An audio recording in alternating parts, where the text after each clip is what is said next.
ketahuilah jika ada orang zalim, dia aman dari semuanya, ketahuilah mereka masuk surga karena syafaat kami, keluarga Nabi SAW. Walaupun kamu merasa hina, kamu merasa gak ridho, kamu gak rela, itulah kami, keluarga Nabi SAW, bisa memberi.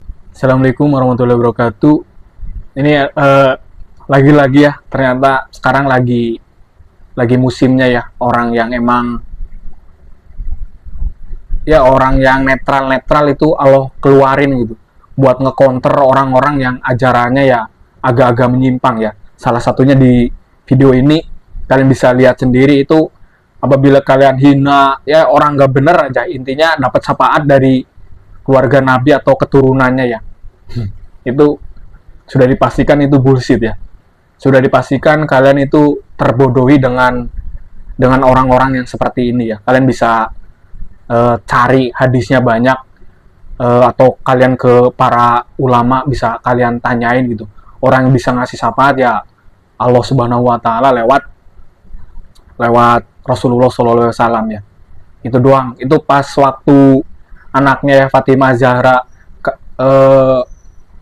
pas ada percakapan di hadis riwayat Muslim kalau nggak salah. Kalian bisa cari sendiri. Kalian Fatimah Zahra ibaratnya kata-katanya kalau pakai bahasa kita tuh kayak gini ya. Kamu bisa minta apapun, harta atau apapun itu kepada saya ya. Tapi saya tidak bisa menolong kamu tuh dari azab Allah Subhanahu wa taala. Dan di Al-Qur'an juga dijelasin ya. Hal-hal yang bisa menolong kita dari azab Allah Subhanahu wa taala ya biasanya tuh Al-Qur'an, orang yang puasa, atau mau kalau lebih dalam lagi yaitu ilmu yang bermanfaat, ada yang soleh sama amal jariyah ya. Itulah yang bisa memberi syafaat kepada kita kelak nanti di akhirat ya.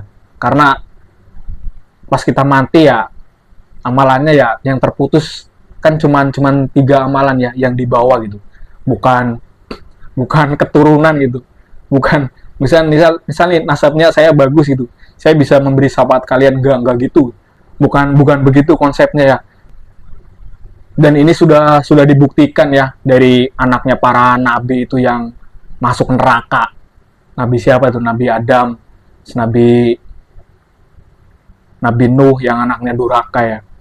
Walaupun ada hak-hak khusus ya yang diterima oleh keturunan Rasulullah SAW, yaitu para syahid atau para syarif, itu emang ada hak khusus ya. Biasanya tuh yang tidak membodohi, misal nih ada keturunan Nabi nih yang syarif atau yang syahid ya, hidupnya biasa aja atau ya nggak baik-baik amat lah.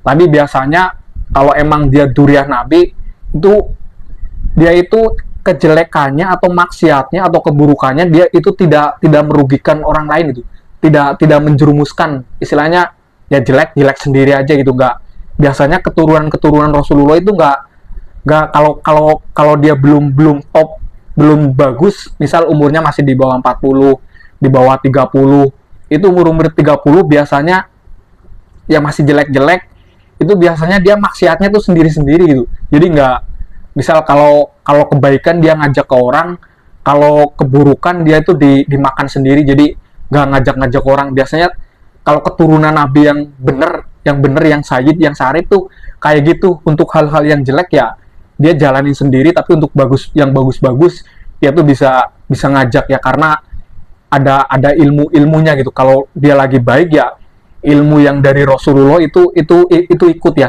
Tapi yang kalau lagi jelek, ilmu yang dari Rasulullah ya dia pergi ya. Jadi digantinya ilmu setan kayak gitulah. Misal ilmu lingkungan kalian.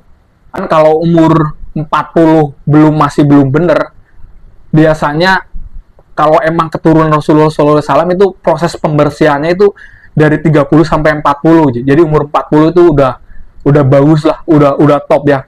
Udah mulai memperbaiki diri.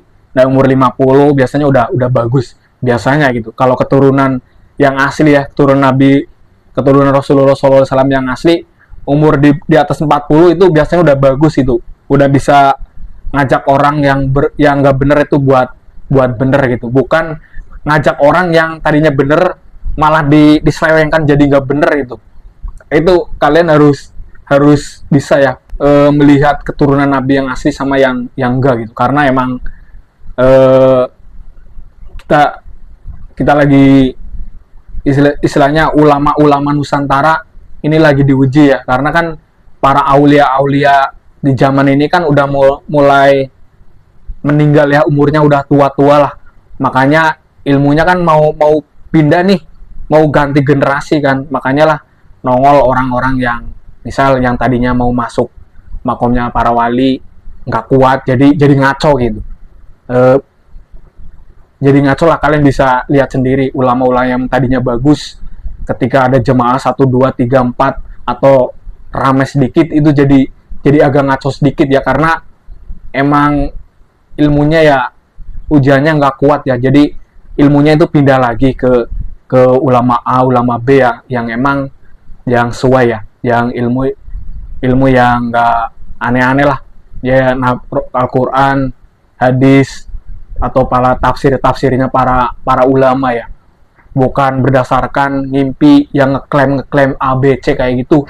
Udah pasti saya sarankan tinggalin aja, atau kalian bisa ambil yang baiknya, sisanya ya kalian tinggalin. Itu kalau kalian bisa milih-milih ya. Kalau kalian udah punya dasar nggak apa-apa gitu, kalian nyemplung ikut misal orang jelek, orang yang agak melenceng, ilmunya kalian ambil, tapi yang nggak punya dasar otomatis udah pasti kalian terbodohi ya sama ilmunya gitu, terbodohi ya, udah pasti. Karena buat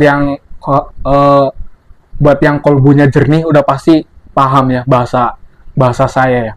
Buat yang belum ya kalian cari aman biar kalian nggak terbawa, karena kalau kalian dasarnya nggak punya, itu ilmunya kan masuk tuh ke alam bawah sadar kalian itu. Misal kalau kalian ngambil keputusan A, keputusan B, keputusan C, itu ya dari ilmu dari guru-guru kalian gitu. Misal yang sering baca Al-Quran ya ilmunya ya dari Al-Quran. Kalau yang sering baca hadis ya ilmunya dari hadis ya. Kalau kalian sering sowan ke ulama A, ulama B ya ilmunya dari situ gitu. Kalau kalian belum bisa milih-milih ya kalian akan terbodohi dari hal-hal yang emang tidak ada tidak patokannya, bukan dari Al-Quran dan hadis atau dari tafsirnya para ulama warasatul anbiya. Karena sekarang banyak yang klaim ya, wah ulama A lebih baik daripada Imam Syafi'i, ya itu pembodohan gitu. Udah pasti, karena generasi terbaik ya generasi yang gak jauh dari Nabi, dari 3 generasi itu ya. Yang selebihnya ya yang ngaco-ngaco kayak gini nih, yang ngaku-ngaku lebih baik dari Imam Ghazali, lebih baik dari Imam Syafi'i, lebih baik dari Imam Malik misal. Atau kalau ada orang yang ngeklaim kayak gitu ya sudah dipastikan ya masih belum ya, dia masih terjebak di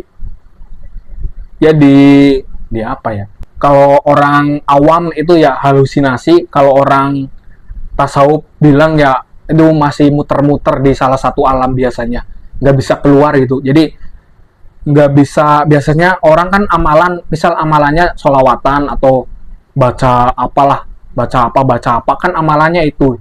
Nah biar nggak lepas dari amalan itu, biasanya kita itu ada ilmunya datang, oh kamu udah bagus nih, kamu ngelebihin ulama A, ulama B, ulama C, biar kalian itu tidak berpaling gitu dari amalan-amalan misal dari guru kalian atau dari amalan yang setiap hari kalian baca ya. Karena emang ada hal di tasawuf atau di ilmu makrifat itu ada hal-hal seperti itu ya, biar kalian itu nggak bisa pindah ilmu, bukan pindah ilmu istilahnya, biar kalian ilmunya nambah ya, kalian